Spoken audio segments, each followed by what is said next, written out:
मुंबई ही आपल्या राज्यातली नाही, देशातली नाही तर आशिया खंडातली सर्वात मोठी आणि सर्वात श्रीमंत महानगरपालिका।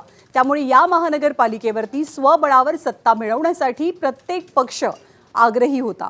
भाजपला या निवडणुकीमध्ये मुंबई महानगरपालिकेत सर्वाधिक नगरसेवक निवडून आणण्यात यश मिळालं आणि भाजपनं आपला हुकुमाचा एक्का आता महापौर पदासाठी पुढे केलेला आहे। रितू तावडे या मुंबईच्या भाजपच्या पहिल्या आणि मुंबईच्या नव्या महापौर असतील, परंतु नीतू तावडे यांचं महापौर पदासाठी नाव निश्चित करून भाजपनं एकाच दगडात अनेक पक्षी मारल्याचं बोललं जात आहे। हिंदू, मराठी आणि मराठा अशी धार्मिक, जातीय आणि प्रादेशिक गणितं रितू तावडेंच्या निमित्तानं जुळवण्यात आली आहे। सोबतच रितू तावडे घाटकोपर या गुजराती बहुल भागातनं निवडून आलेल्या नगरसेविका असल्यानं गुजरातींचं प्राबल्य असलेल्या भागातनं आलेला मराठी महापौर असं सुद्धा समीकरण या निमित्तानं साधण्याचा प्रयत्न भाजपनं केल्याचं बोललं जात आहे। भाजपचा महापौर हिंदू मराठीच होणार याचा उच्चार मुख्यमंत्र्यांपासून भाजपच्या अनेक नेत्यांनी अनेकदा केला होता। रितू तावडे आणि शीतल गंभीर या दोघींच्या नावाची या पदासाठी सर्वाधिक चर्चा होती, मात्र अखेर बाजी मारली रितू तावडे यांनी। रितू तावडे या भाजपच्या मुंबईच्या पहिल्या महिला महापौर असतील, तर शिवसेनेचे संजय घाडी यांची उपमहापौरपदी नियुक्ती होती आहे। दरम्यान महापौर आणि उपमहापौर पदाची निवडणूक आता जवळपास बिनविरोध होणार आहे, कारण दोनही पदांसाठी केवळ एकच अर्ज दाखल झालाय। 11 फेब्रुवारीला या पदांची औपचारिक घोषणा केली जाईल।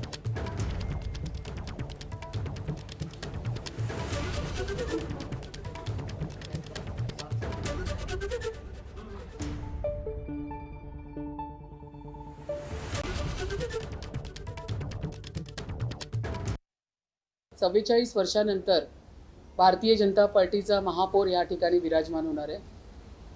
100% लोकांनी पूर्ण विरोध करून, जसं अमितजींनी सांगितलं, तीनही पक्ष एकत्र आले होते, तरी सुद्धा एक 50च्या वरही त्यांचे नगरसेवक जिंकून आले। हाच कौल मुंबईकरांनी दाखवून दिलेला आहे आणि हा संपूर्ण कौल आम्हाला दिलेला आहे, महायुतीला दिलेला आहे। म्हणूनच या ठिकाणी मोठ्या संख्येने महायुतीचे नगरसेवक आलेले आहेत आणि 100% जो 25 वर्षाचा ह्यांचा भ्रष्टाचाराचा जो कारभार होता तो आम्ही संपूर्ण या ठिकाणी उखाडून काढणार।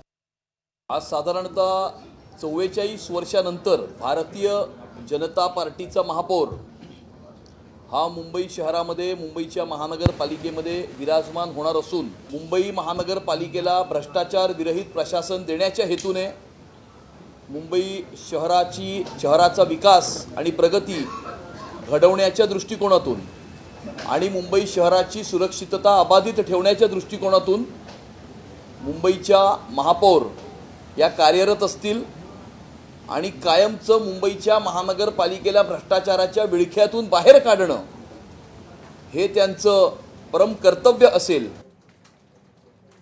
तर रितू तावडे ज्या मुंबईच्या आता पहिल्या भाजपच्या महापौर होणार आहेत, त्यांच्या कारकिर्दीवरती आपण एक नजर टाकूया।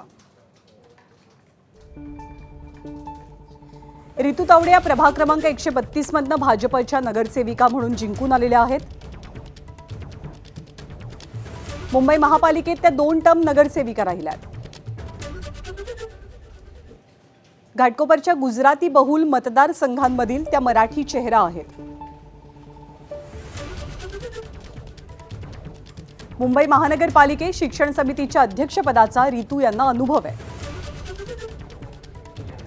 स्थापत्य समितीचं उपाध्यक्षपद सुद्धा रितू तावडे यांनी भूषवलेलं आहे।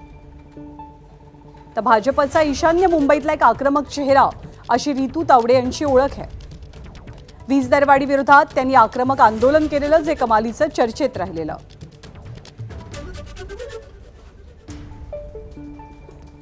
दरम्यान रितू तावडे यांची भाजपने महापौरपदी निवड करून एकाच दगडात अनेक पक्षी मारल्याचं किंवा या एका खेळीनं एक प्रकारे मास्टर स्ट्रोक लगावल्याचं बोललं जातंय, ते का, हेही आपण जाणून घेऊया।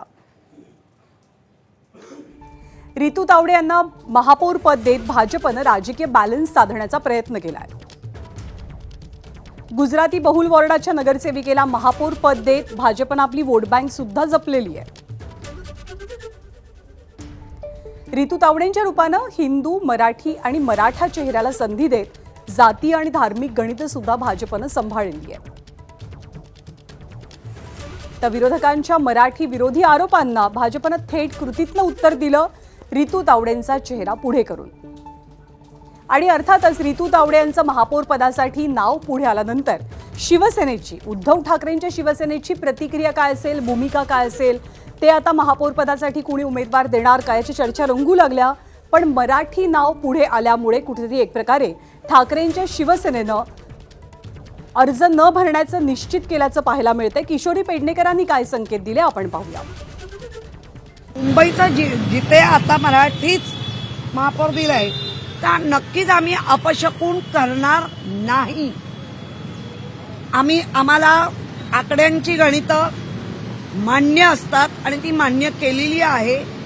सक्षम विरोधी पक्षनेता म्हणून, म्हणजे गट म्हणून सक्षम विरोधी, ते आम्ही जसं सत्तेत असतानाही अनेकदा आम्हाला विरोधी पक्षांच्या पण भूमिका बजावाव्या लागलेल्या आहेत. तर आता तर आम्ही त्याच भूमिकेत आहोत.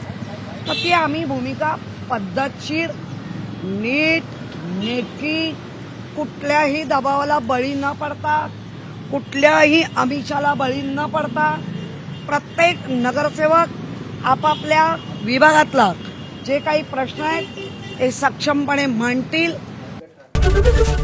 एबीपी माझा, उघडा डोळे बघा नीट.